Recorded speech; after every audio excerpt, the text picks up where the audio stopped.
जी, धन्यवाद रंजना जी, बहुत सुंदर आज का कार्यक्रम। अशोक पटेल जी का बहुत अभिनंदन। और इस प्रकार से अब हम जो कार्य कल हमारी और सर, चर्चा हुई थी। जी जी जी, आदरणीय मेरा जी भाई साहब, कल बीच में कुछ सुन नहीं पाए, तो थोड़ा सा कल का रिपीटेशन भी करा दीजिएगा सर। जी जी जी, धन्यवाद। कल की जो हमारी चर्चा हुई थी, वो चर्चाएं वैसे तो रिकॉर्डेड हैं और ऑनलाइन अवेलेबल भी हैं। फिर भी जो हमने कल चर्चा, मेरी अपनी यात्रा, मेरी जो उत्तर प्रदेश के विभिन्न कस्बों और क्षेत्रों में होकर के हुई थी, उसके कुछ आवाज कम आ रही है सर। उसके कुछ अंश मैंने सुनाने का प्रयास किया था और बताने का प्रयास किया था, और अपने अनुभव और विशेषकर जो हमारे किसानों के साथ मेरा अनुभव रहा, उनके साथ वार्तालाप रही, उनके कार्यों को देख करके उनको समझने का प्रयास किया कि किस प्रकार से वो जैविक खेती कर रहे हैं। और हमारे इस योगाहार कार्यक्रम में भी जो कार्य अभी तक के हो रहा है, उसमें डॉक्टर संतोष चौहान जी की जो अपेक्षाएं थी और उनको जो हमने कार्य देना है, उनके साथ जो कार्य करना है, और आने वाले समय में जो हम प्रत्येक शनिवार को उनकी जो कक्षा होती है, उस कक्षा में वो क्या अपेक्षा हमसे रखते हैं और किस प्रकार से जो डेटा देने की बात उन्होंने कई बार इस मंच में कही है, अपेक्षा रखी है, तो उस अपेक्षा को कि वो हम क्या कर रहे हैं, वो उनकी अपेक्षा ये भी है कि न केवल हमको डेटा मिले, बल्कि हमारे योगाहार के विभिन्न सदस्य अगर ये भी बताते हैं कि उन्होंने एक साप्ताहिक रूप से क्या प्रगति की है या क्या अनुभव लिया है, क्या उन्होंने जैविक खेती के क्षेत्र में उस सप्ताह में क्या किया है, ऐसा अगर कुछ हम उनको जानकारी मिलती है, तो उनको भी उनका भी जो है हौसला कह देंगे, या उनका भी मोटिवेशन जो है वो भी और ज़्यादा मिलेगा। और ये अपेक्षा उनसे जो कल की थी, उन्होंने जो कल रखी थी, उसी का अनुसरण करने के लिए हम क्या करेंगे, हम अपने फार्म लैब के माध्यम से हमने जो किया, उसके बारे में हम लोग क्या काम कर रहे हैं, उसको हमने उनको शेयर करना है। इसी प्रकार से उनकी जो पेस्टिसाइड का जो डेटा इस्तेमाल, जितना पेस्टिसाइड होता है, उसके बारे में भी वो जानकारी उनको प्रदान करें। तो ऐसी कुछ सामान्य सी अपेक्षाएं जो काम ऑलरेडी कर रहे हैं, उसके बारे में वो जानना चाह रहे थे। और साथ ही जब हम विस्तारीकरण की बात करते हैं जैविक खेती का या प्राकृतिक खेती का, तो उसके विस्तारीकरण करने पर हमारे सदन के विभिन्न सदस्य, चाहे वो शहरी क्षेत्र में रहने वाले हो, चाहे वो गृहिणी हो, चाहे वो किसी व्यवसायिक रूप से काम कर रहे हैं, तो उनका उन्होंने क्या योगदान किया है, उन्होंने क्या इस विषय पर चर्चा की है, या कौन सी उन्होंने विधि अपनाई है जिससे कि उनका कुछ अनुभव प्राप्त हुआ है, ऐसी चीजों पर भी अपेक्षा रखी गई है कि अब क्योंकि हम चौथे वर्ष में होने वाले हैं, आगे हैं, आने आ चुके हैं, और शीघ्र ही उसका भी पूर्ण हो जाएगा। तो ऐसी अपेक्षा कि हम योगाहार कार्यक्रम के माध्यम से और जैविक खेती के कार्यक्रम के बारे में चर्चा करने के माध्यम से इस चीज को हम कैसे और ज्यादा विस्तार दे सकते हैं, इस विषय पर भी इस सदन के सम्मानित सदस्यों के अनुभवों का आदान प्रदान, कि उन्होंने किया, क्या किया और कितना किया, और क्या उसका अनुभव रहा। तो इन सब विषयों पर अगर हम बातचीत करें, ऐसा उनका मानना है। और बहुत सारे अन्य सदस्यों का भी जो मैंने बातचीत की, उनके भी मन में यह था कि हम कर क्या रहे हैं, प्रैक्टिकली क्या कर रहे हैं। साथ ही डॉक्टर पिछले परसों जब मैं बहराइच में एक कार्यक्रम में शिरकत करने का मुझे मौका मिला, तो मैंने ये देखा कि जो बातें हैं अलग अलग विषयों पर बताई जा रही हैं, बता रहे हैं, वहाँ वैज्ञानिक बता रहे हैं, लेकिन सब लोग अपने ढर्रे, मतलब जो उनको टारगेट दिया गया है, उसी को ध्यान में रखते हुए अपनी बात को कहने का भरसक प्रयत्न कर रहे हैं। लेकिन जो हमारा कृषक है, जो बहुत सारे कृषक हैं, वो क्या उसको वो ग्रहण कर पा रहा है या नहीं कर पा रहा है, या उसके अनुभव जो हैं वो उतने अच्छी तरह से सामने निकल के नहीं आ रहे हैं। मेरा ये मानना है कि जो ऐसे मंच पर जब हम बहुत सारी भीड़ इकट्ठा होती है या और भी प्रशिक्षण कार्यक्रम होते हैं, उसमें किसान से जरूर यह पूछना चाहिए कि आप वर्तमान में आप किस प्रकार से खेती कर रहे हो, और अगर आप पूर्ण रूप से केमिकल खेती कर रहे हैं तो क्या आपकी इच्छा है कि आप जैविक खेती की तरफ बढ़ें, और अगर आपकी इच्छा है तो उसकी तरफ आप कैसे बढ़ने के विचार कर रहे हैं, यानी कि उसका भी अनुभव लेने की जरूरत है। और उससे ये पूछना है कि उसको वो कैसे इस कार्य को शुरुआत कैसे करेगा, उसकी शुरुआत कहाँ से होगी। अगर हम केवल उसको ये बता देंगे कि जैविक खेती करने से फायदा ऐसा होगा या ये तकनीक का इस्तेमाल करें, तो कई बार लोग उसको सुनते हैं और कई बार उसका अनुसरण नहीं कर पाते हैं, जैसा मैंने अनुभव भी किया है। ये बहुत ज़रूरी है पूछना कि उसकी डिटेल में जाएं और उसको बातचीत करके ये समझने का प्रयास करें कि एक किसान अपने परिवर्तन कैसे करेगा, उसका उसकी पहला तो इसका ये क्या वो परिवर्तन करने के लिए इच्छुक है, अगर इच्छुक है तो उसके पीछे क्या मूल कारण है, और फिर ये परिवर्तन करने के लिए वो क्या कदम उठा रहा है, उसको अपनी क्या व्यवस्थाएं करनी है, उसको अपना व्यवस्थाएं करने के साथ अपने जो अपनी दिनचर्या है उसमें क्या बदलाव करना पड़ेगा, उसमें उसको कितनी ज्यादा लेबर करने की जरूरत पड़ेगी। ये मुझे लगता है कि अगर इस तरह से बात की जाए तो अगर हमने 100 लोगों को बताया तो 10 लोग तो कम से कम इसमें रुचि करेंगे और शायद 5 लोग इसमें आगे कार्य करने के लिए प्रेरित होंगे। लेकिन उसमें से अगर आपने सही लोगों को पकड़ लिया तो उसकी प्रभाव ये हो सकता है कि वो 100 में से 50 लोग उस चीज का अनुसरण एक दूसरे को देख करके कर लें। तो मेरा ये मानना है, कल डॉक्टर रोशन लाल जी ने भी अपनी बात से कही थी कि किस प्रकार से सारे वैज्ञानिक मिलकर के ये काम करते हैं। लेकिन इस तरह से इस दृष्टिकोण से भी अगर किया जाए, मेरा मानना है, तो शायद हमें और अच्छी सफलता मिलेगी।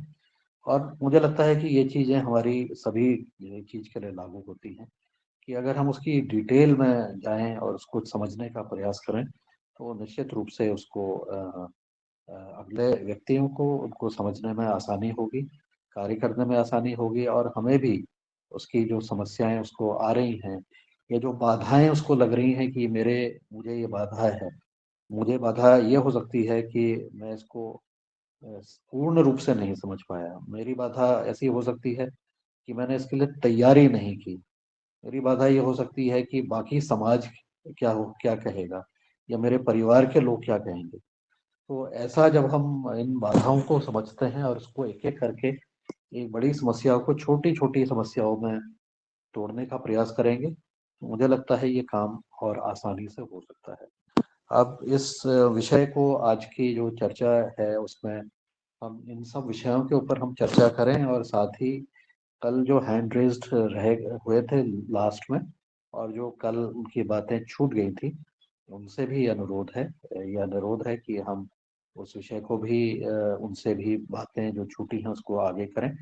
और साथ ही कल हमने यह भी चर्चा की थी कि हमारे बीज जैविक और प्राकृतिक बीज को बनाने वाले और उगाने वाले और फैलाने वाले कृषकों की जानकारी भी दिनेश सेमवाल जी ने कुछ साझा की थी।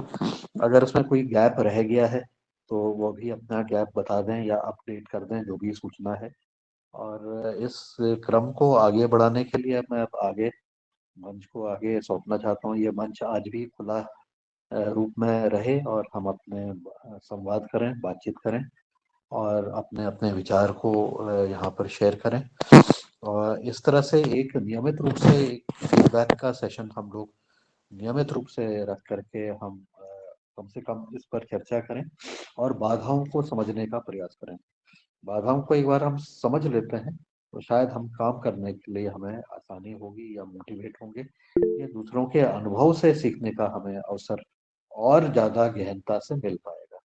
ऐसा मेरा मानना है। आप हैंड रेज्ड हो गए हैं और मैं अनुरोध करना चाहता हूँ कि मैं अब ये आगे की कार्रवाई को आप संभालें और आगे इस कार्यक्रम को आगे बढ़ाएं। जी धन्यवाद। जी आज का संचालन आदरणीय डॉक्टर रोशन लाल रावत जी को निवेदन करता हूं कि वो करने का कष्ट करें, अगर आवाज पहुंच रही हो। जी आदरणीय रमेश चंद्र मेहरा जी सादर आमंत्रित हैं। आप अपनी बात रख। जी ओम, सदन को नमन। और आज की योग कक्षा बहुत बढ़िया रही। अशोक पटेल जी ने बहुत सुंदर योग कराया, उनको धन्यवाद। और जैसा कि आदरणीय पवन सर ने कहा है, और कल जो चर्चा हो रही थी उस चर्चा में ये बात निकल के आई थी कि रसायन और जैविक पर चर्चा होती है, तो उसमें वैज्ञानिक लोग हमेशा जो चर्चा होती है उसमें ये बात आती है, तो सर उसका तो ये है कि जो उन्होंने पढ़ा है और उसी को वो अपनी बात आगे बढ़ाते हैं।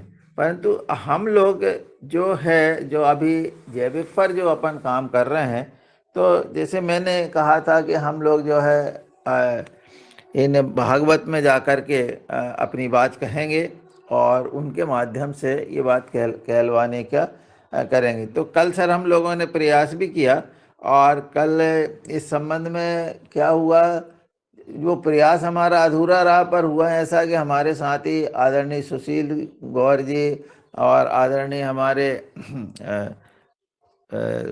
तीखड़ वाले मतलब वर्मा जी, ये तो वहाँ पहुँच गए। हम लोग एक जगह दूसरी जगह गए थे जहाँ के जैविक किसान हैं, और वहाँ से सोचा था कि हम उनके पास पहुँच जाएंगे, परंतु हमारे साथी मनीष सोनी का स्वास्थ्य खराब होने के कारण हम नहीं पहुँच पाए और वो काम हमारा अधूरा रह गया। पर कल हम जिनके यहाँ गए थे वो जैविक कृषक हैं, और वो उनका परिचय ऐसा है कि वो पहले वर्मा जी और अपने अशोक पटेल भाई साहब के साथ वो ऑस्ट्रेलिया गए थे। अभी तेल का वो काम कर रहे हैं और शुद्ध तेल निकाल करके सप्लाई कर रहे हैं। और खुद ने अपना जो छोटा, पहले उनके पास छोटा कोल्हू था, अब उनने बड़ी मशीन लगा ली है, और तो वहाँ पर जो है वो इस तरह से तेल का काम कर रहे हैं और जैविक गुड़ बना रहे हैं, जैविक सब्जियां पैदा कर रहे हैं, और जैविक ही जो है गेहूं पैदा कर रहे हैं। तो वो जो 1544 जो गेहूं है, वो कह रहे हैं हमारे उपज जो है अब 12 से 15 कुंटल प्रति एकड़ पहुंच गया है। तो ये सर बड़े, और कल हमारा वहाँ पर जाना बहुत हमको प्रभावित किया। उन्होंने अपने खेत में ही एक, जहाँ पर वो रह रहे हैं वहीं छोटी बहुत सुंदर एक दुकान बनाई है, और उसमें विभिन्न तरह की चीज़ें, जैसे जो हमने कल जो देखा, तो उन्होंने जो है पोहा, विभिन्न 9 तरह के पोहा, मिलेट्स के पोहा वो वहाँ से बेच रहे हैं। और मैंने भी लाया, मनीष ने भी लेके आए, और आदरणीय शरद भैया ने भी लेके आए। वहाँ पर अशोक भैया की भी बहुत बात हुई।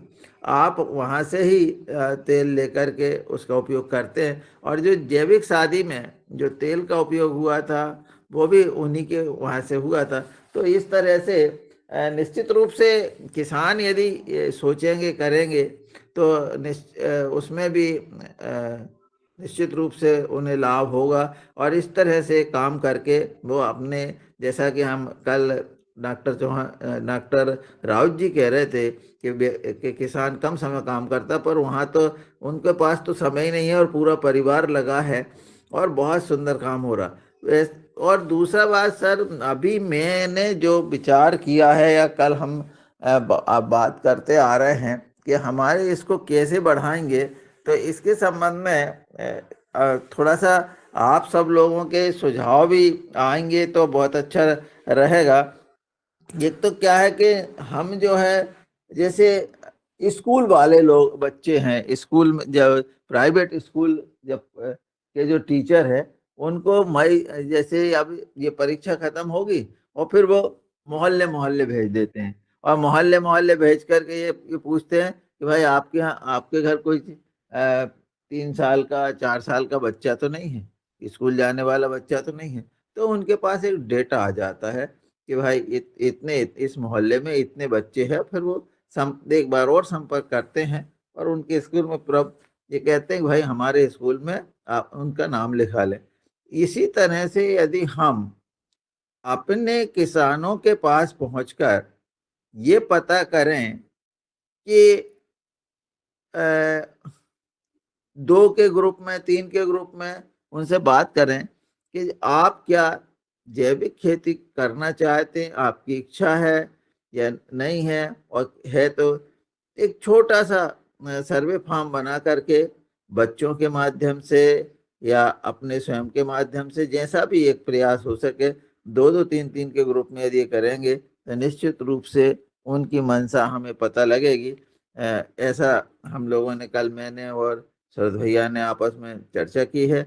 और सर, हमने अभी 20 एकड़ में जो है जो जैविक जिस तरह से अपन ने वहाँ वासिम में सीख करके आए है, तो ट्राइकोडर्मा बवेरिया बेसियाना इसका चना में जो है स्प्रे करवाया है। तो ये अनुभव हमें एक उन्होंने जिनके पास हमने करवाया उनने लगभग 60 एकड़ में लगाया है। 40 एकड़ में वो उन्होंने रसायन की दवाई डाली है। 20 एकड़ हमने उनसे कहा कि 20 एकड़ में हम अपना प्रयोग करना चाहते, उन्होंने स्वीकृति दी और हमने उस 20 एकड़ में मैंने और शरद भैया ने जाकर के उस काम को करवा दिया है। अब रिजल्ट जो आएंगे वो आगे पता लगेंगे। जी हो।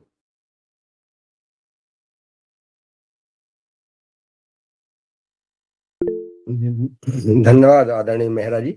अब मैं आदरणीय शरद वर्मा जी को सादर आमंत्रित करता हूँ, वो आए और अपने विचार रखें। सदन को कोटि कोटि प्रणाम। और चर्चा बहुत अच्छी हो रही है और चर्चाओं से ही कुछ ना कुछ मंथन होके जो निकलेगा वो अमृत तुल्य होगा। मुझे ऐसा लगा, कल में हम लोग वर्मा जी के यहाँ दादू को दिखाने ले गए थे। मेरा ये था कि जैसे किसान अगर किसी प्रोडक्ट को अगर जैविक रूप से पैदा करता है और उसको अपने ही दुकान को खेत पे ही सजाता है, तो भी उसका जो उत्पादन है वो बहुत अच्छे से बिक जाता है। कल हम लोगों ने एक 15 एकड़ के किसान का एक मॉडल दिखाया कि जो कैसे मतलब पूरे दिन रहता है बिजी, उसको 1 मिनट उसके परिवार के किसी भी व्यक्ति को फुर्सत नहीं है, किसी भी टाइम भी नहीं है, मतलब इतना बिजी। व्यापारी लेने वाले आ रहे हैं, उधर खेतों में काम चल रहा है, इधर देसी गुड़ बनाने का कार्य चल रहा है, ऐसे पूरे दिन बिजी। ऐसे ही हमारा काम भी रहता, हम लोग भी पूरे दिन बिजी रहते हैं। तो किसानों को अगर ये चीजें बताई जाए कि आप अपना ही प्रोडक्ट तैयार करके, भले जैसे कुछ प्रोडक्ट ऐसे होते हैं कि इसमें बहुत ज्यादा परेशानी नहीं आती। आप हल्दी का अगर मसाला हल्दी तैयार कर लें, तो हल्दी के प्रोजेक्ट में अगर वो 2-3 एकड़ में भी लगाता है तो वो अच्छा मुनाफा कमा सकता है। और हल्दी को जैविक तरीके से करने में कोई परेशानी नहीं। हमारा कहना है कि जो जैविक में बहुत अच्छी जो चीजें इजीली हो जा रही हैं उनको करे। अब गेहूं मान लो किसी का नहीं हो रहा, तो गेहूं के पीछे क्यों पड़ा हुआ है वो, उसको छोड़े आगे बढ़े। अगर तुअर हो रही है तो तुअर के ऊपर मास्टरी कर लेवे। और अगर उसकी बहुत अच्छी फसल अगर हल्दी आ रही है तो हल्दी कर ले। हल्दी का बहुत अच्छा प्रोसीजर है। अगर किसी को कोई हल्दी के विषय में गाइडेंस चाहिए हो, उत्पादन में, बीज में, उसको निकालने में, उसकी प्रोसेस यूनिट देखना चाहता हो, तो सब कुछ मेरे घर लगी हुई है। क्योंकि हल्दी में ग्राहक नहीं ढूंढना पड़ता, हल्दी हर प्रत्येक व्यक्ति को चाहिए। किसी भी समाज का व्यक्ति होगा लेकिन हल्दी तो उसको लगेगी। और हल्दी के बाजार ढूंढने के लिए कहीं बाजार दूर नहीं जाना। हल्दी अगर आपने हल्दी आपके घर में प्रोसेस कर ली है तो आसपास के व्यक्ति ही उस हल्दी को ले जा लेंगे। और हल्दी की प्रोसेस मशीन का भी जो प्रोजेक्ट है बहुत सस्ता है। इन्हें मान के चलिए आपकी 2 लाख रुपए में उसका हल्दी का प्रोजेक्ट घर पे ही शुरू हो सकता है। तो ये बहुत अच्छा है। और जैविक तरीके से ये जो फंगिसाइड है अपने जो अपन लोगों ने बासिन में सीखा है, उसका भरपूर उपयोग करके वो उत्पादन कर सकता है। जो किसान अगर सीधा एक फसल बोते हैं और बो के बैठे रहते हैं, वो परंपरा छोड़नी पड़ेगी, उसको आगे बढ़ना पड़ेगा। अब जो सरकार चाहती, मोदी जी चाहते हैं कि फसल का प्रोसेसिंग करो आप, आज हमारे जिले में 3000 यूनिट प्रोसेसिंग के लिए पैसा आया हुआ है सब्सिडी, और उसके लिए कोई भी जो पहले योग्यता होती थी कि भैया 12वीं पास बच्चे को मिलेगा या किसी एग्रीकल्चर स्टूडेंट को मिलेगा, अब ऐसा नहीं है। कोई भी किसान, अगर किसान अपने खेत में कोई भी छोटी से छोटी, भले वो मूंगफली छीलने की मशीन हो, सिर्फ मूंगफली छील के भी वो 10 रुपए किलो का मुनाफा कमा सकता है। तो ऐसी छोटे छोटे जो प्रोजेक्ट हैं वो अपने खेत में लगावे और अपनी जो आय को है वो बढ़ावे। कल हम लोगों ने जो प्रोजेक्ट दिखाया वो काफी अच्छा प्रोजेक्ट था और उसमें काफी अच्छा वो मुनाफा कर रहे हैं। यानी इवन मुख्यमंत्री जी के यहाँ तक उनके यहाँ से मिलेट्स का पोहा जा रहा है। तो ये बहुत अच्छी एक खुशी थी और ऐसे ही आगे बढ़ना है। और जो जैविक चीजें के उत्पादन में, बस मेरे ख्याल से ये है कि जिस चीज में उसको घाटा हो रहा है उसको छोड़ दे तुरंत। ये नहीं कि अब मैं गेहूं नहीं हो रहा तो मैं बस हर बार जब भी हम लोगों ने चर्चा करी तो गेहूं में आप चर्चा लेके बैठ गए कि हमारा तो भैया 3 कुंटल हो रहा है गेहूं। अरे साहब, गेहूं छोड़ो, चने पे आ जाओ, चने को छोड़ो, दूसरी क्रॉप पे आ जाओ। आपको जो प्रॉफिट दे रहा है उसको पकड़ो। घर में इतने सारे मसाले लगते हैं, आप मसाले बनाने का डाल लो, छोटे से छोटा प्रोजेक्ट डाल लो। आपसे वो भी नहीं हो रहा है तो आप दोना पत्तल साला पत्ते का बनाने लगो। आपका खेत नहीं है अगर तो उसकी मशीन डाल लो। आप कैसे भी सक्सेस हो सकते हैं और जैविक को बढ़ा सकते हैं। मन से अगर आप जैविक से जुड़ोगे और उसका उत्पादन अगर आपको देना है तो आप अवश्य सफल होगे, अवश्य। जी ओम, प्रणाम। जी धन्यवाद आदरणीय शरद भैया। निश्चित अगर किसान अपने खेत पर अपना उत्पादन बेचता है तो उसको निश्चित ग्राहक आते हैं और बड़े भाव से लेते हैं और विश्वास के साथ लेते हैं। कई जगह हमने ऐसा देखा है कि लोग वहां जाकर लेते हैं क्योंकि उसको प्रमाण होता है कि इनके खेत का निकला हुआ ये उत्पाद है। यहाँ तक कि देखा गया कि शहरों के दुकानदार वहां खेतों के पास जाते हैं, बगीचे के पास जाते हैं और अपना दुकान लगा के उनके सामने बेचते हैं। तो ये भी देखा गया है कि उनके नाम से उनका व्यापार चल जाता है। और आपने प्रोसेसिंग की बात की, ये बहुत अच्छी आपका सुझाव है कि छोटी-छोटी प्रोसेस करके किसान जो है लाभ ले सकता है। इस पर हमको चिंतन करना चाहिए, विचार करना चाहिए और कहाँ से कैसा होता है ऐसा जैसे हमारे मनीष सोनी जी हैं, इस पे इसी विषय पर वो अपन को मार्गदर्शन भी दे सकते हैं। तो अब हमारा हैंड रेज़ है आदरणीय बने सिंह जी, सादर आमंत्रित हैं, आप अपने विचार रखें। जी आदरणीय सभी मानव और ऋषियों को प्रणाम। विचार और मंथन तो बहुत दिनों से चल रहा और अच्छे से चल रहा है और जितना मंथन चलेगा उतना समृद्धि किसान को सीखने की और हमको भी आएगी। परंतु मेरा तो ऐसा निवेदन है कि देश भर में योगार परिवार मिलकर के एक क्लस्टर बनाया जाए। सभी उत्पादन पूरे देश के हर कोने कोने में तो होता नहीं है। किस राज्य में किस जिले में क्या क्या हो रहा है, इस जिले में क्या हो रहा है, तो अपन सब मिलकर के एक तो उत्पादन से उपभोक्ता वाली लाइन हम जोड़े। जैसे मैंने अभी उत्तर प्रदेश के जो बहन है हितेश चौधरी, वहां से मैंने गुड़ मंगाया है, जैविक ऑर्गेनिक गुड़। इतना जबरदस्त और स्वादिष्ट है कि सारे परिवार बस उसी की इच्छा कर रहे हैं। कम से कम 5-5 किलो का बैग, मैंने 20 किलो गुड़ अभी तक मेरे घर में उसका उपयोग कर लिया है पिछले 4 महीनों में।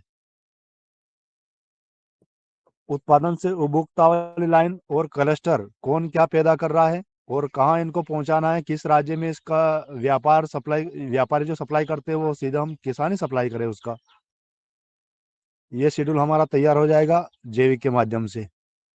और पूरे भारतवर्ष का एक ग्रुप बनाया जाए जिससे हमारा रनिंग गाड़ी चलती रहे पूरी, एक कि कहाँ से जैविक उत्पादन, जैसे उत्तर प्रदेश से उठाया उसको मध्य प्रदेश में छोड़ना है, मध्य प्रदेश से उठाया उसको महाराष्ट्र में छोड़ना है, महाराष्ट्र से उठाया उसको गुजरात में छोड़ना है। तो हमारी रनिंग गाड़ी चलती रहेगी और जगह जगह हम विक्रय केंद्र भी खोले, तहसील स्तर पर या जिले स्तर पे, वहाँ पे सभी प्रकार के जैविक उत्पादन, हमारा मसाला, गुड़, आटा सब रेडी रहे हर जिले स्तर पे। तो वह एक बहुत बड़ा बदलाव हम ला सकते हैं, ऐसा आदरणीय सभी से निवेदन है। इसमें आप लोग सभी मुझको क्या सलाह देना चाहते हैं? जी बहुत सुंदर सुझाव आदरणीय बने सिंह आरजी है। इस सुझाव को हमें सदन की एक कोर कमेटी की बैठक करना पड़ेगी अलग से और उसमें हमें संवाद करना पड़ेगा, और आदरणीय पवन कुमार जी सहित सभी लोग हम सब अपना विचार रखेंगे। ये प्रस्ताव अच्छा है कि योगहार परिवार कोई इस प्रकार का कार्य करे, उसमें मार्केटिंग का उस पे बीच में आए थे, बात आई थी, लेकिन चलिए अब आगे देखते हैं अपन उस पर क्या करते हैं। अभी लास्ट में आदरणीय पवन कुमार जी का कमेंट ले लेंगे। अब मैं दिनेश जी सेमवाल जी को सादर आमंत्रित करता हूँ, सम्मान के साथ वो आए अपना सुझाव प्रदान करें। जी आदरणीय, सादर धन्यवाद। बहुत ही अच्छा चर्चा चल रही है और भविष्य प्रति आश्वासन भी बहुत सुंदर मिल रहा है कि ऐसे किया जा सकता है। एक मार्गदर्शन के रूप में सामने बातें आ रही हैं और ये मार्गदर्शन, ये आश्वासन और महत्वपूर्ण हो जाता है, क्योंकि वर्तमान में जो स्थिति है, वास्तव में वो स्थिति अच्छी नहीं है। इसलिए हम भविष्य के लिए आश्वस्त होते हैं कि हम अच्छा करेंगे। मैं ये बात इसलिए कह रहा हूँ क्योंकि जब हमने कल चर्चा करी और मैं चाहता था कल मैं एक लिस्ट पूरी तरह तैयार कर लूँ ऐसे किसानों की जो खासकर उत्तर प्रदेश से आ रहे हों और सब्जी और फलों की खेती में जैविक विधि से वो आगे बढ़ा रहे हों। उस संदर्भ में कुछ सफलता मिली भी है, लेकिन जब मैंने उन लोगों से बात की जो प्रोसेसिंग कर रहे हैं, जो सामान बेच रहे हैं, जो कह रहे हैं हम जैविक कर रहे हैं, जब मैं वापस आता हूँ सब्जी और फलों पे तो रिजल्ट वो नहीं रहते हैं। तब मुझे ध्यान आता है कि ये सब्जियां हैं हमारे प्रतिदिन भोजन में उपयोगी सब्जियां और फल, हम इनका उत्पादन नहीं कर पा रहे हैं।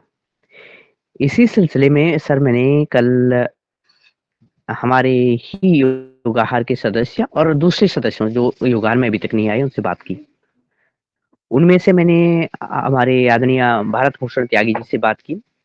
उनसे मैंने ये कहा कि सर मुझे ऐसे कुछ किसान चाहिए जो जैविक सब्जियां उत्पादन कर रहे हों। उन्होंने आश्वासन दिया है कि अवश्य वो कुछ किसानों को कुछ किसानों का नाम साझा करेंगे। मैंने कहा था कि 4-5 किसान ही हों, तो उन्होंने कहा कि वो थोड़ा टाइम लगेगा उनको ये बताने में। साथ में मैंने आदरणीय सेठपाल जी से भी यही बात करी। मैंने संजय शर्मा जी हैं हमारे बुलंदशहर से ही, हालांकि उन्होंने कुछ नाम दिए हैं। आज मैं उनसे बात करूंगा जो नाम दिए गए हैं। हमने बहन हितेश वर्मा जी से बात की है, वो भी कुछ नाम देने वाली हैं। आदरणीय हितेश वर्मा जी और अन्य लोग प्रयागराज क्षेत्र में गए हुए हैं, तो उन्हें थोड़ा टाइम लगेगा इस चीज देने में। आदरणीय हमारे डॉक्टर ऋषि वर्मा सर से भी मैंने निवेदन किया, तो वो भी प्रयागराज क्षेत्र में गए हैं। और आदरणीय दीपक वशिष्ठ जी का भी कहना था कि पश्चिम उत्तर प्रदेश में तो ऐसे किसान नहीं है, लेकिन शायद डॉक्टर ऋषि सर ऐसे किसानों के नाम देने वाले हैं। अन्य लोगों के साथ जब मैंने बात की तो उन्होंने कहा हम गेहूं, धान, गन्ना, जैविक गुड़, जैविक दालें और जैविक प्रोसेसिंग, जैविक हल्दी हम उत्पादन कर रहे हैं। लेकिन बात जब सब्जी पर आती है, जिसमें सबसे ज्यादा जहर पाटा जा रहा है, तो हर कोई पांव पीछे खड़ा कर रहा है। 2-3 लोगों ने कहा हम अपने लिए कर रहे हैं, अपने लिए कर लेते हैं क्योंकि हमारे क्षेत्र में जैविक सब्जियां नहीं है, इसलिए अपने लिए करना पड़ रहा है। तब मेरा ध्यान ये आता है कि जो गेहूं है, धान है, इसमें पेस्टिसाइड की उतनी मात्रा नहीं पड़ती है। असल में देखा जाए तो केमिकल्स की और इस जहर की उतनी मात्रा नहीं पड़ रही है।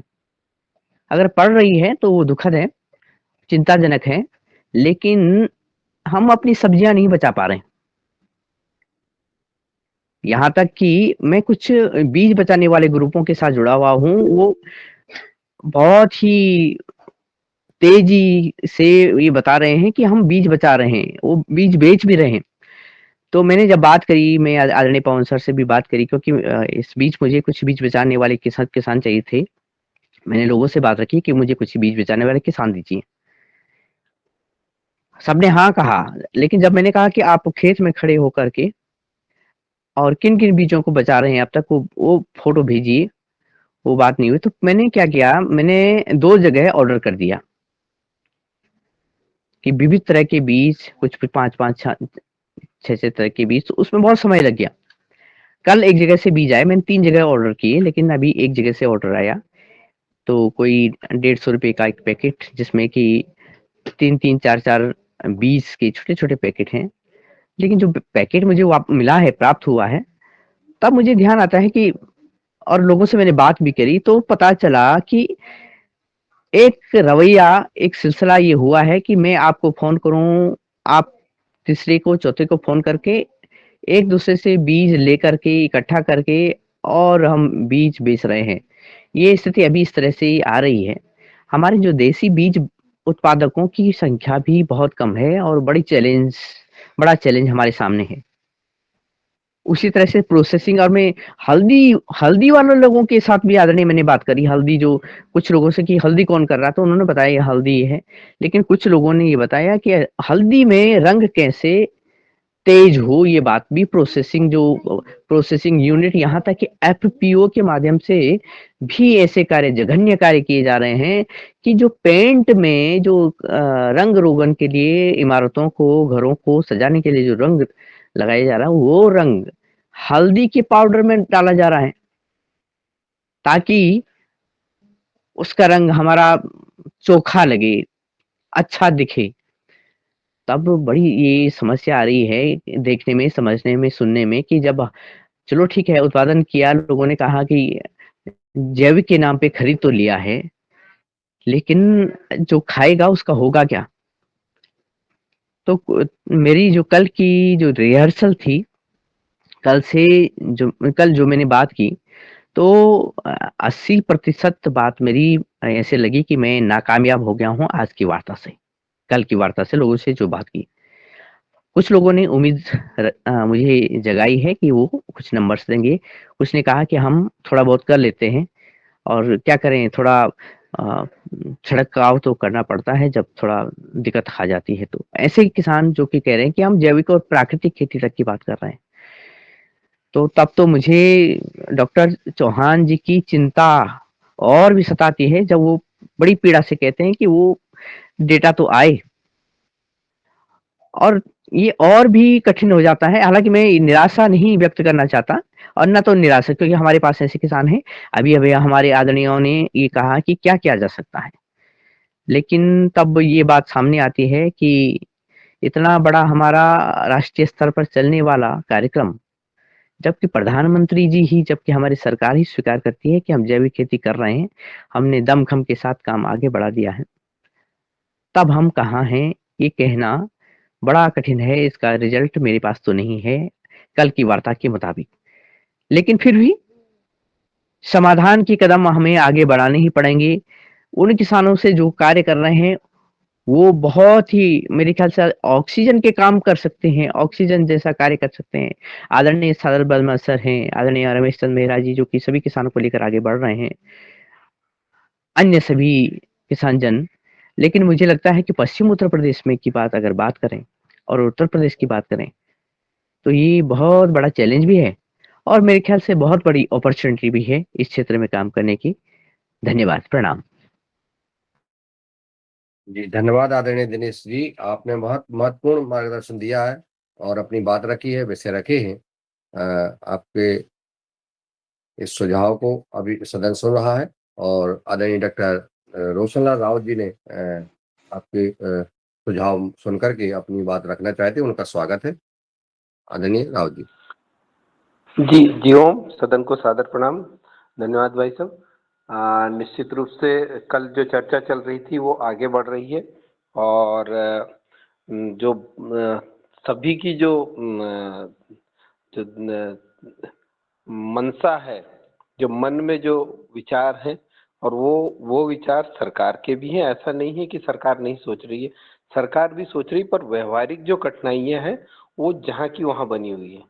पहली बात, जैसे मैं अभी बताऊं तो मैं 2 किसान ऐसे हैं जो मेरे पास बिल्कुल एकदम प्योर जैविक हैं, पर एक जिले में 2 किसान, मतलब मैं हो सकता और भी हों, पर 2 बिल्कुल पक्का मेरे, मतलब उनकी पूरी जानकारी मेरे पास है, वो बिल्कुल भी दवाई नहीं डालते और पूरी तरह से वो जैविक कर रहे हैं। पर ये जो खेती करने का जो तरीका है इनका पूरा परिवार लगा हुआ है और वो पूरी तरह से उसमें जुटे हुए हैं। बाकी जैसे हम कल चर्चा कर रहे थे कि हमारा जो खेती में जो लाभ की बात कर रहे हैं हम, तो लाभ की बात जब होगी जब हम व्यवसायीकरण इसका करेंगे, व्यवसायीकरण की हम प्राकृतिक खेती को भी व्यवसायीकरण में जाए, हम उसकी जैविक खेती को भी व्यवसायीकरण की बात करें कि हमने ये उत्पाद ये किया है और इसकी उत्पादकता इतनी है और इसमें इतना खर्चा आया और हमको इतना पैसा चाहिए। क्योंकि एक और बड़ी समस्या ये है पूरे देश में कि कोई किसान का बेटा किसान नहीं बनना चाह रहा, ना उसके पिताजी चाहते बेटा किसान और ना बड़ी समस्या है। और इससे उभरने के लिए हमको कहीं ना कहीं खेती को आकर्षक बनाना पड़ेगा। हम बस वो भीख निदान वाली भर बात कर रहे हैं कि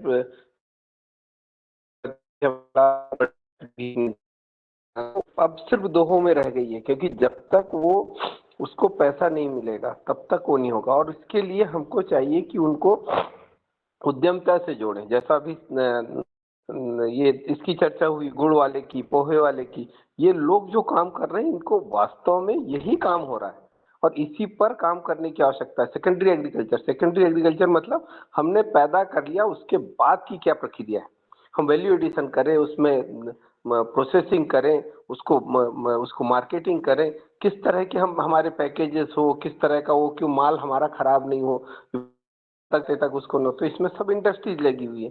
किसान जब तक इसमें शामिल नहीं होगा स्थितियां बहुत अच्छी नहीं होगी। तो इसमें काम करने की जरूरत है। और जैसा अभी सेवाल जी ने जो अपनी चिंता जाहिर की है कि पेस्टिसाइड, तो ये बिल्कुल जग जाहिर बात है, सबसे ज्यादा पेस्टिसाइड यूज होता है वेजिटेबल्स और फ्रूट्स में, और उसका कि सब पेरिसेबल है और इनमें ये सब हरा मटेरियल जाता है बाजार में, मतलब फ्रेश मटेरियल बाजार में जाता है। और जब ये फ्रेश मटेरियल बाजार में जाता है तो ये जिस कंडीशन में जाता है उसी कंडीशन में कई जगह तो ये होता है कि आज आपने सब्जी जो बाजार में आई है उसमें कल पेस्टिसाइड पड़ा था और दूसरे दिन आपके पास बाजार में आ गई।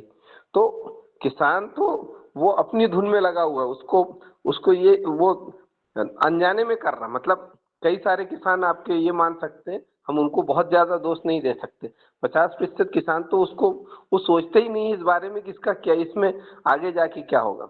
अवेयरनेस भी उतनी नहीं है जितनी हम चाह रहे हैं। अभी जैसे हम इस तरह से बात करते हैं जब किसानों से चर्चा होती है, जब उनकी ट्रेनिंग में चर्चा होती है कि हम जो दवाइयाँ डाल रहे हैं क्या आपको मालूम है ये कितनी उसमें रहती है, और उसके बाद जब आप इसको खाते हैं, आप खाते हैं, आपके बच्चे खाते हैं, सब लोग खाते हैं, तो इसका क्या असर होता है। तो वो भी चिंतित होते हैं। पर इसमें और अवेयरनेस फैलाने की आवश्यकता है और सब समाज काम करेगा तब आगे बढ़ेगा, क्योंकि व्यक्ति से मतलब एक आदमी से नहीं होगा, थोड़ा सा सभी को जोड़ना पड़ेगा। जैसे स्वामी जी ने सबको जोड़ दिया योग से, तो आज घर घर योग हो रहा है। तो ऐसी मुहिम की आवश्यकता है कि हम ऐसा इस तरह से इसका प्रचार प्रसार करें कि ये घर घर हो। और जब तक वो नहीं होगा संभव नहीं है। पहली चीज ये है कि पैसा बढ़े लोगों के पास, अगर उसके पास पैसा होगा तो खेती की ओर आकर्षित होगा। अगर पैसा नहीं होगा तो आने वाले समय में सिर्फ मशीनें होगी खेतों में और सिर्फ मशीनों से खेती होगी, आदमी नहीं होंगे। और वही खेती होंगी जो बहुत इजी उसमें होगी, वो होगी सब्जियां आपकी पॉली हाउसेज में होंगी, उसके बाहर सब्जियां नहीं होगी। तो स्थितियां और बेकार होने की संभावनाएं ज्यादा है बनिस्बत की अच्छी होने की, क्योंकि कोई भी खेत में जाके पैंट उतार के कीचड़ में नहीं खड़ा होना चाहता। तो ये एक ज्वलंत मुद्दा है। आप सभी सुधीजन हैं तो निश्चित रूप से इस पे मतलब ऐसा नहीं है कि सरकार ध्यान नहीं दे रही और हमारे जो कृषि से जुड़े हुए लोग उस पर ध्यान नहीं दे रहे। ये सब सारा अमला उसमें लगा हुआ है, पर फिर भी प्रॉफिट वो एक बड़ा विषय है, उस पर जरूर ध्यान देना चाहिए, ऐसा मेरा विचार था। जी ओम। जी धन्यवाद आदरणीय डॉक्टर साहब। निश्चित आपने जो कहा है कि सबसे ज्यादा जहर जो है वेजिटेबल में डाला जा रहा है, और जो उधर दिल्ली के आसपास जो एनसीआर जो दिनेश जी ने बोला है उधर, और यही लोग शासन का लाभ भी लेते हैं, यही विभागों में जा करके और शासन का लाभ लेकर के किसान बन करके और जहर जो है पूरे शहरों में महानगरों में जहर बेच रहे हैं। इस पर जरूर ध्यान देने की बात है। मैं आदरणीय शरद वर्मा जी को सादर आमंत्रित करता हूं कि वो आए अपना सुझाव प्रदान करें। जी, मैं सदन को बताना चाहता हूं कि पवन सर जी ने बोला था कि आप लोग होशंगाबाद में अपना एक जैविक हाट लगाएं। ये उन्होंने एक विशिष्ट चर्चा काफी दिन पहले रखी थी।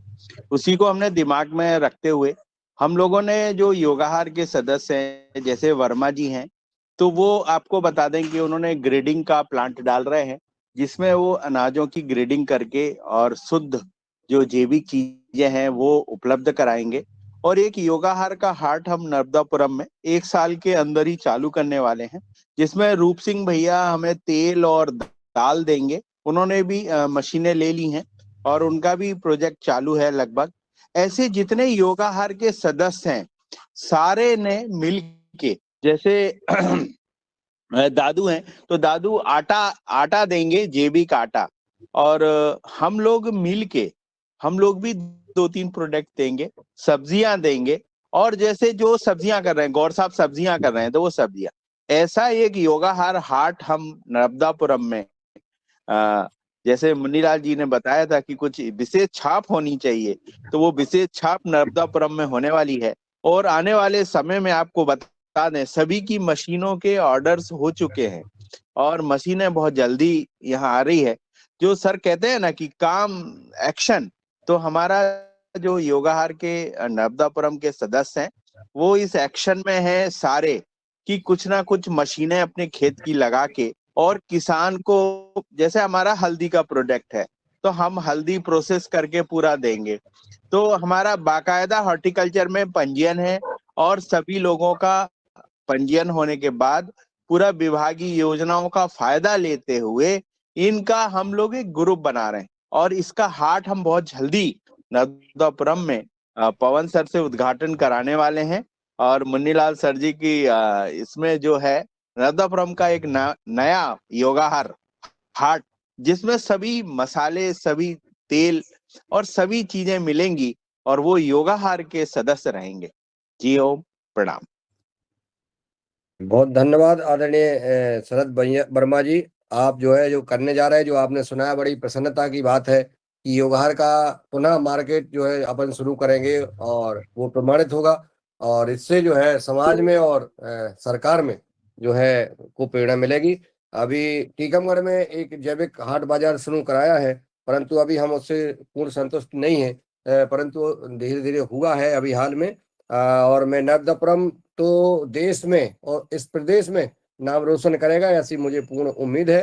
माँ नर्मदा जी की कृपा से आप सब आगे बढ़े। मैं अशोक पटेल जी को सादर आमंत्रित करता हूं, जो अपने सुझाव रखें।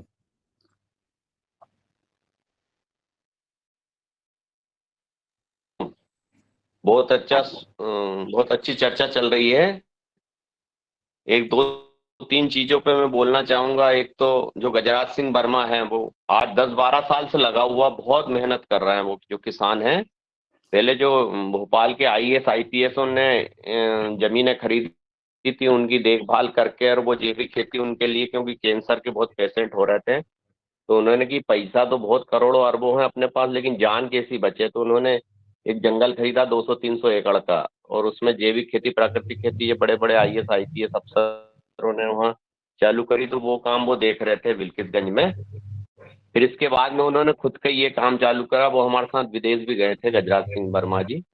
तो उन्होंने उनकी जो इन्होंने ये देख के आए ना, उसमें बहुत अथक मेहनत है, उसमें बहुत ज्यादा मेहनत है। उसका प्रमाण मैंने 2-3 बार देखा। जैसे हमको उनको तेल चाहिए तो हम सो के नहीं उठते हैं, वो 150-200 किलोमीटर से सुबह हमारे परिवार के लिए 100-150 लीटर जो तेल है, हम की जैविक भाई तेल लाना, तो यहाँ बनाड़ा ला के दे देते हैं। तो वो एक ऐसी जुनून और जो मेहनत है, इसका फल है उनको। और डॉक्टर रोशनलाल जी ने बोला है कि कौन आज का, बिल्कुल ये उन्होंने सही बात बोली। गोबर गोमातर में कोई भराना नहीं चाहता आजकल, तो लेबर भी भराना नहीं चाहती।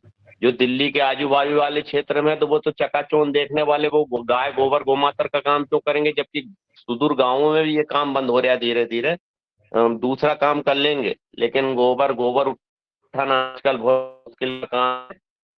जिंदगी बची है छोटी, कि गोबर गोमाता को, जैसे मान लो मैं खेती कर रहा, तो और लेबर नहीं मिलती तो मैं ही गोबर गोमातर उठाऊंगा, मैं ही करूंगा तो मैं तक परेशान होऊंगा, तो मैं खुद भी परेशान हो जाता हूँ उससे। तो हर आदमी थोड़ा बचता है जैविक खेती प्राकृतिक की गोद आधारित में, फिर थोड़े दिन बाद छोड़ देता हूँ कि कहाँ तक एक मगजमारी करें, सीधा एक डब्बी लाओ डालो और काम आगे बढ़ाओ।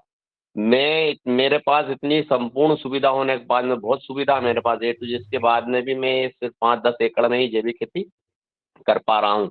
ये बहुत कठिन है। और वो भी चीज सब्जियों की बात जैसे इन्होंने बताया, सब्जियों की चीज बहुत कठिन है। और जब तक किसान को लाभ प्राप्त नहीं होगा, पैसे प्राप्त नहीं होंगे, मार्केटिंग की बहुत बड़ी समस्या है। और इस समस्या के निदान के लिए जो शरद भैया एक जो प्रयास कर रहे हैं कि हम जो किसान जो अलग मेरे पास अभी 10 कुंटल मूंग पड़ी है, बिल्कुल ऑर्गेनिक 100%, कहीं भी चेक करवा लो पूरी, लेकिन वो मार्केट ही नहीं है, उसका बेचने की बड़ी दिक्कत है। और मेरे पास इतना समय नहीं कि मैं उसका 1-1 किलो का झोला बनाऊं और मैं गांव गांव घर घर कर कर देता फिरूं। तो आदमी क्या है, ये ऐसी बहुत सी छोटी छोटी समस्या है, इसकी आदमी जूझ रहा है। जब तक आदमी आर्थिक रूप से उसको फायदा नहीं होगा, जब तक वो चीज कर ही नहीं सकता। कोई भी गाय की दुर्दशा का उदाहरण आप देख लो, भैंस बोधे आपको कहीं नहीं मिलेंगे रोड पे। और गाय की दुर्दशा क्यों हो रही? क्योंकि उसका आर्थिक कोई महत्व बचा नहीं। पहले गाय थोड़ी बहुत इधर उधर कुछ होता था, उसका मूल्य मिल जाता था। आज को गाय कोई लेने वाला ही नहीं है, 1 पैसे फ्री में गाय दे तो नहीं ले रही, इसलिए ये है। और भैंस बोधे हैं जो सब बिक रहे हैं, क्योंकि वो कट रहे हैं। तो वो भैंस बोधे बकरे सब बिक रहे। गाँव में एक बकरा और एक भैंस बोधा कहीं मिल नहीं सकता आपको, क्योंकि वो 2, 4, 5, 10 हजार रुपए का। और आज से 5-10 साल पहले गाय की भी यही हाल मूल्य था, आज मूल्य नहीं। इसलिए गाय बेचारी दर दर भटक रही है और उससे दुर्दशा हो रही है और एक्सीडेंट हो रहा है। तो ये सब नीतियों में गड़बड़ी, घोलमोल झोलमोल ऊपर से ही चल रहा है। और जैविक खेती भी एक बहुत बड़ा झोलमोल है, कागजों में हो रही है, लेकिन सही 5-10 किसान है आज भी हमारे जिले में भी। इससे ज्यादा किसान ही नहीं है, बिल्कुल सच्ची आप समझ लेना, बिल्कुल लिख लेना एक कागज में। जैसे उन्होंने बोला ना पश्चिम उत्तर प्रदेश लगा हुआ पूरा दिल्ली एनसीआर से आजू बाजू, वहाँ पूरे बड़े बड़े किसान और वहाँ पैसे का पूरा खेल है। तो वो गाय की मात्रा में तुपेंगे। तो इसके लिए बहुत मेहनत, बहुत शिद्दत करना है। इसलिए हमारे जो क्षेत्र में जो करने वाले हैं कि बजाय इससे थोड़ी बहुत सफलता मिल सकती तो मिल सकती। बाकी ये खेती बहुत कठिन कार्य जी। ओम धन्यवाद। धन्यवाद अशोक भैया, आपने अपना मार्गदर्शन दिया, सदन ने सुना। और आदरणीय सोनू रघुवंशी जी, आप कुछ बोलना चाहते हैं? आपका अनम्यूट है जी, आपका स्वागत है। सोनू रघुवंशी जी, चलिए शायद आपका धोखे से अनम्यूट है, अभी मैं म्यूट कर देता हूँ जी। आदरणीय नारायण जी, आपका भी अनम्यूट था, कुछ आप सुझाव दे। मैं दिनेश जी को आमंत्रित कर रहा हूँ जी। आदरणीय दिनेश जी। हाँ जी, मैं यही बोलना चाह रहा था कि एक सिस्टम ऐसे बन रहा है कि हम जैसे पश्चिम उत्तर प्रदेश की मैंने बात की, उसका बहुत बड़ा पार्ट एनसीआर से भी लगा हुआ है। और मैं कुछ उपभोक्ताओं से, कुछ लोगों से मैंने ऐसे बात जब कल ही की और मैंने पिछली बार भी करी। मैं खुद भी उस क्षेत्र में कुछ समय पहले रहा, मतलब है 1 महीने पहले। तो एक सिलसिला ऐसे चल पड़ा है कि लोग जैविक के नाम पे, मार्केट नहीं है ये कहना कठिन है, लोग धड़ाले से खरीद रहे हैं, लेकिन बिक क्या रहा है ये कहना बहुत कठिन है। यानी मार्केट बड़ा भरपूर है। मैंने कुछ 4-6 लोगों से बात की जो कि उस बेचने की प्रक्रिया में भी शामिल हैं और कह रहे हैं कि बहुत ही अच्छे ढंग से बिक रहा है, लेकिन वो उग कैसा रहा है? जब दूर से देखें तो जैविक उग रहा है, और जब पास जाए, जब पास जाए तो बड़ा कठिन है। जी जी जी। लाल मिर्ची में रेतीली जो रहती है ना, बालू रेती, उसको मिला करके बिक रहा है। हाँ सर, मिलावट अलग चीज है। ये तो बड़ी बात है। जब प्रोसेसिंग कर रहे हैं, पैदावार करने का मतलब मिलावट नहीं है, मिलावट नहीं, इनका पैदा की सिस्टम बता रहे हैं। जी जी जी, जो आदरणीय पटेल जी कह रहे हैं वही बात मेरी कहने की भी है। तो जो उन्होंने, पटेल जी ने अपनी बात में अपनी बात रखी, वो वास्तव में सत्य की तरह है। हम मतलब अगर हम कुछ देर के लिए अच्छा लगने के लिए भी बोलें, लेकिन वो कुछ देर तक ही असर करेगा। वास्तव में जो पटेल जी ने भी जो बात रखी है वो स्थिति कल के फोन से भी और कुछ देखने में भी ऐसी स्थिति आ रही है। इसको कैसे तोड़ा जाए, ये बड़ा चैलेंज है। जी धन्यवाद। जी धन्यवाद आदरणीय दिनेश जी। अब मैं आदरणीय डॉक्टर किशोर दुबे जी को सादर आमंत्रित करता हूँ, वो आए अपने विचार रखें। धन्यवाद मुनीलाल जी। चर्चा बहुत अच्छी चल रही है और कुछ बुनियादी सवाल जो है, जो डॉक्टर साहब ने भी बोले हैं, पवन सर ने भी बोले और चर्चा में भी आ रहे हैं, अभी हमारे पटेल साहब ने बोले, उन बुनियादी सवालों की तरफ अपने को ध्यान देना पड़ेगा। पहला तो बुनियादी सवाल है कि खेती को लाभ का जब तक धंधा अपन बनाते नहीं है, उसमें 2 पैसा मिलता है ऐसा आकर्षण जब तक नहीं होगा, तब तक खेती में कोई जाएगा भी नहीं, किसान का बेटा भी खेती में रुकेगा नहीं और कुछ करेगा नहीं। तो आर्थिक लाभ वाली चीज उसको बनाना पड़ेगा। एक तो उसके मार्केटिंग के हिसाब से, दूसरा जो यानी इस मंच पे कई बार वो बातें हुई है कि कम से कम जो रासायन करने वालों को जो सब्सिडी दी जाती है खाद पे, वो उतनी सब्सिडी भी अगर जैविक को दी गई तो भी जैविक की तरफ लोग बढ़ेंगे, क्योंकि उसमें मेहनत है। मेहनत के अलावा भी जहाँ पे लाभ मिलता है तो लोग मेहनत करने के लिए तैयार होते हैं। तो रासायन को मिलने वाली सब्सिडी जो खाद पे जाती है, उतनी जैविक को मिलनी ही चाहिए। ऐसी व्यवस्था एक सरकार भी अगर कर ले कोई राज्य की, तो निश्चित रूप से उसका मैसेज चले जाएगा कि हाँ भाई ये होता है और बड़े तेजी से लोग खेती की तरफ चलेंगे, नहीं दौड़ेंगे जैविक की तरफ। नंबर 1। दूसरा, मार्केटिंग बहुत अच्छा हो रहा है। हम एक थर्ड एंगल से देखें, किसका हो रहा है? जो एक तो थोड़े बड़े किसान हैं, जो संपन्न है, जिनके पास साधन सुविधा है वो, या दूसरा जिनके हाईवे पे खेत है या बड़े रोड पे खेत है, उनका मार्केटिंग अच्छा हो रहा है, या जो बड़े शहरों के 5-10 किलोमीटर के दायरे में जो है उनका हो रहा है। एक 10 किलोमीटर के 15 किलोमीटर के अंदर वाले किसानों की हालत देखो। मैं तो यहाँ पे विदर्भ में हमेशा ही देखता हूँ, महाराष्ट्र में भी देखता हूँ कि जहाँ पे 15-20 किलोमीटर के अंदर वाले जो किसान हैं, वो अपनी हल्दी भी बनाते हैं, मिर्ची पाउडर भी बनाते हैं और भी मसाले भी बनाते हैं, पापड़ कुरोड़ी ये भी सब बनाते हैं। उसके लिए सरकार सालाना उनका मेला भी बनाते हैं। वर्धा में तो एक उनको हॉल दे दिया है कि साल भर वहां पे बेचो करके। इसके बावजूद भी जो छोटे 15-20 किलोमीटर के अंदर वाले जो किसान हैं और उन्होंने बनाए हुए जो प्रोसेसेस प्रोडक्ट्स है, ये बेचने में अभी भी तकलीफ है। दूसरा बिंदु। तीसरा बिंदु है, हमारे एक विदर्भ में अभी भी हम देख रहे हैं कि हर सप्ताह में 2-3 आत्महत्याएं अभी भी चालू है रोज। अगर एक महीने के आप अखबार देख लो तो निश्चित रूप से। मेरी कुछ लेबर से और किसानों से, यहाँ कपास का बेल्ट है, बात हुई। उन्होंने कहा लेबर को प्रॉब्लम नहीं है, क्योंकि हमारे यहाँ 10 रुपए किलो के हिसाब से यानी वहां पे जो कपास कलेक्शन होता है, तो कोई अगर अच्छा लेबर है तो एक दिन में 1000 रुपया भी कमा लेता है। सब मुश्किल जो है किसानों के साथ में है। बड़े यानी दुख के साथ में बोलना पड़ता है कि जो आत्महत्याएं हुई वो किसानों की हुई, शायद ही इक्का दुक्का लेबर की हुई होंगी, क्योंकि लेबर के गले में रिस्क है ही नहीं। लेबर हमेशा हमको कहते भाई हम देहातों में भी जाओ तो बात वही करते हैं, हम तो किसान से अच्छे हैं। तो निश्चित रूप से किसानों के गले में ही सब, चाहे नैसर्गिक आपदा हो, मार्केटिंग की आपदा हो, यह सब है। यह चित्र बदलना पड़ेगा। तो ये जो दूसरे जो जिन किसानों के बारे में हम सोचते हैं कि छोटे किसान, शहरों से दूर रहे हुए किसान, इनकी मार्केट में की उनकी व्यवस्था कैसे करना है, क्या करना है, तो इस बारे में कुछ जिसको अपन एश्योर्ड बोलेंगे। हल्दी की भी बात, कई किसान है हमारे पास में, ये बुल्ढाना डिस्ट्रिक्ट में और ये अमरावती डिस्ट्रिक्ट में, जिन्होंने हल्दी तो उगाई, हल्दी बेचने का कहा। तुअर दाल वाले 2-4 किसान मेरे परिचित है कि उन्होंने 2-3 क्विंटल दाल बनाई, लेकिन बेचना कहा, यवतमाल जिले के, वो बेचना कहा।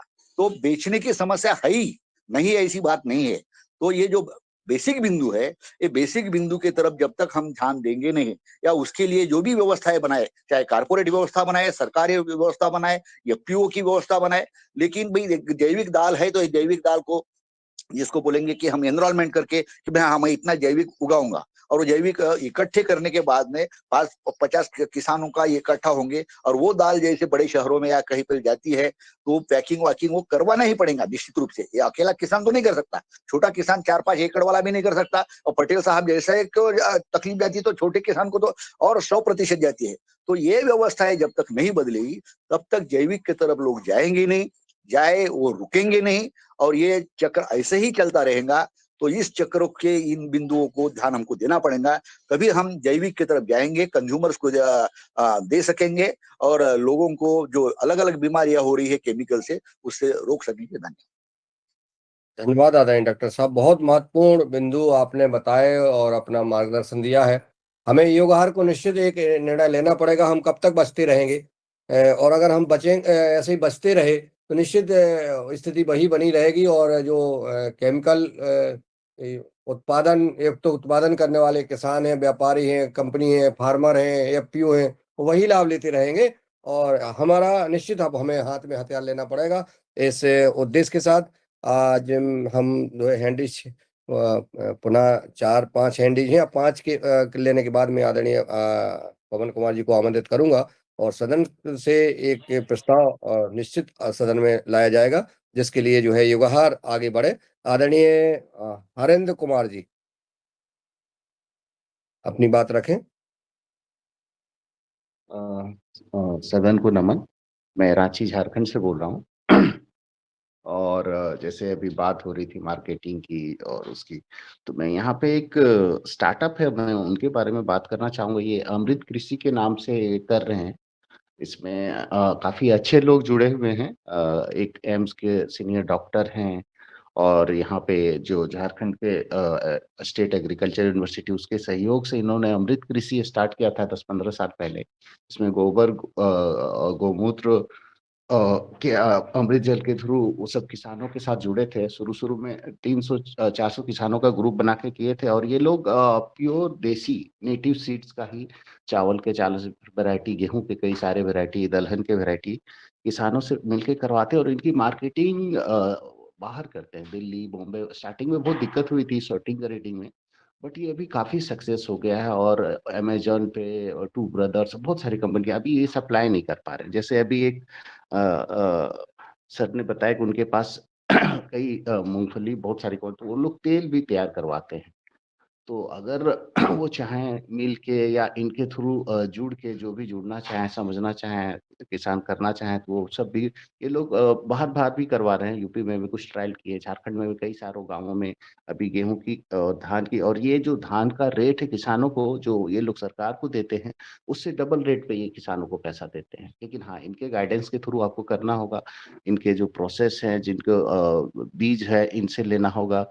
मतलब वही नेटिव सीड्स का ही इनको करना है, वही मार्केटिंग है। तो इस तरह का काम हो रहा है। थोड़ा तो स्टार्टिंग में उन लोगों को भी परेशानी होती, लेकिन ग्रुप बन के कर रहे हैं बड़े तौर पे। अब कॉर्पोरेट तौर पे वो जाके स्टार्ट करना चाह रहे हैं, मतलब कर ही रहे हैं वो।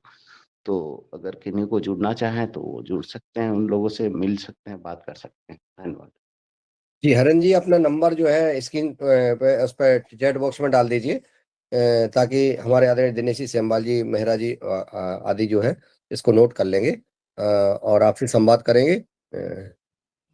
आदरणीय सीएम राय साहब अपनी शॉर्ट में अपनी बात रखें।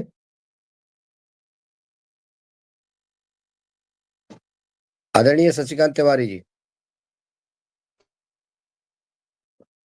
जी, सादर प्रणाम, सदन को प्रणाम।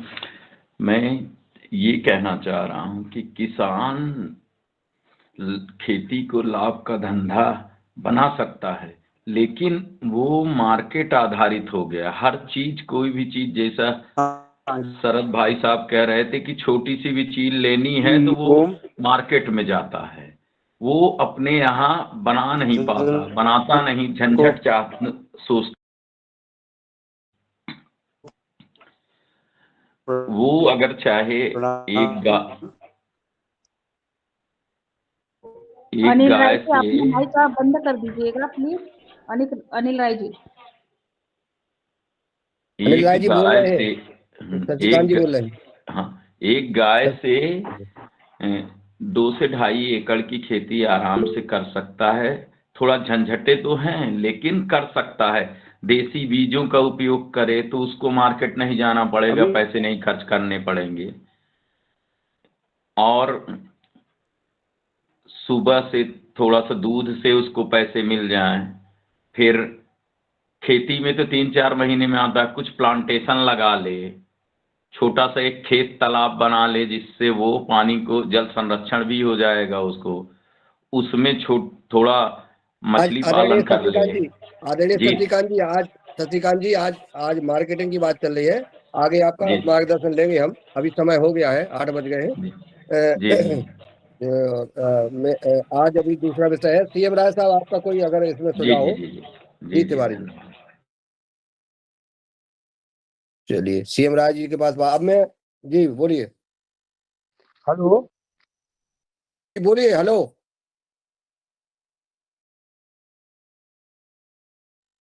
चलिए अब मैं आमंत्रित करता हूँ आदरणीय आवाज पवन नहीं कुमार। जाती है? आ रही आवाज, आ रही, आप बताइए। हाँ सर। आपकी आवाज कट रही है राय साहब, समय हो गया है, आपकी आवाज कट रही है। आपका सुझाव हम बाद में ले लेंगे। जो जैविक खेती, आपकी आवाज कट रही है। जी चलिए ठीक है। अब मैं आमंत्रित करता हूं आदरणीय पवन कुमार जी को। आज जो विषय आए हैं उन पर आप अपना कमेंट प्रदान करने का कष्ट करें। बहुत अच्छा चर्चा, वार्तालाप, बाधाओं के ऊपर बातचीत और समाधान की तरफ भी बढ़ने का प्रयास कर रहे हैं। निश्चित रूप से जो सुझाव दिया है कि हम एक न केवल खेती को एक इंटीग्रेटेड रूप से किया जाए, जिसमें कि कई सारी चीज़ों के ऊपर हमने बातचीत की है, सुझाव आए हैं, बल्कि उसकी मार्केटिंग को भी इंटीग्रेटेड तरीके से करने की ज़रूरत है। यानी कि हर चीज़ में हमें, जब तक कि हम इंटीग्रेट नहीं होंगे तब तक के आगे बात नहीं बढ़ पाती है। केवल अपने उसमें तक ही सीमित रह करके कि केवल मैं ही काम करूं या मेरी वजह से ही ऐसा हो, तो मैं वाला शब्द को हम हटा के हम की तरफ अगर बढ़ते हैं और हम मिल करके अगर नर्मदापुरम को एक आदर्श जिला बनाने की तरफ बातचीत कर रहे हैं, तो सब मिल करके अगर इसमें योगदान कर रहे हैं तो तभी जा करके ये कार्य सफल होगा। इसी प्रकार से जैसे कि योगाहार कार्यक्रम को भी हमने हम क्या रूप दे रखा है, उसी तरह से हमारे बाकी कार्यों को भी हमने हम का ही रूप देते हुए, इस हम की शक्ति को आगे लेते हुए काम करेंगे तो निश्चित रूप से हमें सफलता मिलेगी। हम अपने कार्यों में सफल होंगे, हम अपने विचारों के माध्यम से ये बात औरों तक पहुंचा पाएंगे और इससे ही सबको लाभ मिलने वाला है। व्यक्तिगत रूप से करके कुछ फायदा नहीं है और व्यक्तिगत रूप से भी करें, लेकिन साथ मिल करके भी करते हैं। यही आज का संदेश भी है, यही मैंने भी सीखा है और मुझे आशा है कि हम इसी प्रकार से हमारी आगे की जो चर्चाएं हैं, इसकी और गहनता पर जाते हुए ये कैसे कार्य में हम और क्या अच्छा कर सकते हैं, इस पर भी निरंतर चर्चा, वार्तालाप, सुझाव आते रहेंगे। सभी का स्वागत, नमस्कार, धन्यवाद। धन्यवाद आदरणीय पवन कुमार जी, आपने अपना मार्गदर्शन दिया है कि हमको, मैं नहीं हम, और हम के साथ, हम भावना के साथ आगे बढ़ना है। 8:03 हो गए हैं। तो आज के इस कार्यक्रम का को विराम देने के लिए, आभार ज्ञापित करने के लिए मैं आदरणीय अभयभान चतुर्वेदी जी, अगर मेरी आवाज आप तक पहुंच रही हो तो आप सादर आमंत्रित थे। आज का आभार। शायद आवाज नहीं पहुंच रही है तो मैं अब रंजन जी, स्वागत है आपका। आज की जो चर्चा हुई है बहुत महत्वपूर्ण बिंदुओं पे, मार्केटिंग और प्लस हम किस तरह से अपने उत्पादों को अन्य स्थानों पर बिक्री करें, इसके लिए सभी का मैं आभार व्यक्त करता हूं। और ऐसी ही चर्चा इसे रिकॉर्ड में रखा जाए और जो आपने कहा कि बोर्ड की बैठक हो, उसमें निर्णय लिया जाए कि अदर स्टेट और अदर डिस्ट्रिक्टों में हम अपने पॉइंट बनाए, सेलिंग पॉइंट, इस पे विचार विमर्श करने की बहुत ही महत्वपूर्ण आवश्यकता है। क्योंकि जो उत्पादक हमारे बनाए जा रहे हैं किसानों के द्वारा, उनकी बिक्री अगर नहीं होगी तो ये किसानों के लिए एक समस्या खड़ी होगी। मैं सोचता हूं कि मुनीलाल भैया से अपेक्षा ही नहीं, पूर्ण विश्वास है कि इसके ऊपर जल्दी से जल्दी आप बैठक करेंगे और इसका सदन में आप प्रस्ताव लाके एक एक सेलिंग पॉइंट बनाने की आपके द्वारा जो रणनीति तय की जाए वो अच्छी की जाए। धन्यवाद जी। धन्यवाद आदरणीय चतुर्वेदी जी, आपका जो सुझाव आया अपने, मैं रंजना जी को आमंत्रित करता हूं कि आज के वार कार्यक्रम को विराम देने के लिए आप सादर आमंत्रित हैं, आए और आज का कार्यक्रम का योगाचार्य जी का आभार और करने का कष्ट करें। चलिए, शायद आवाज नहीं पहुंच रही है। तो आज के योगाचार्य जी ने आज योग कराया, आदरणीय अशोक पटेल जी ने बहुत ही अच्छी तरीके से ढंग से योग कराया। उनका बहुत बहुत आभार, बहुत बहुत धन्यवाद। और आज जो चर्चा हुई, जिस सदन में जिन्होंने हिस्सा लिया, संवाद किया, सुझाव दिए, उन सबको बहुत बहुत आभार। और जिन्होंने सुना और योगाहार में उपस्थित हुए, उनका सबका बहुत बहुत आभार, धन्यवाद। और कल मिलते हैं सुबह 5:30 बजे नए योग शिक्षक के साथ, नए विषय के साथ। तब तक के लिए हम अनुमति लेते हैं। ओम प्रणाम।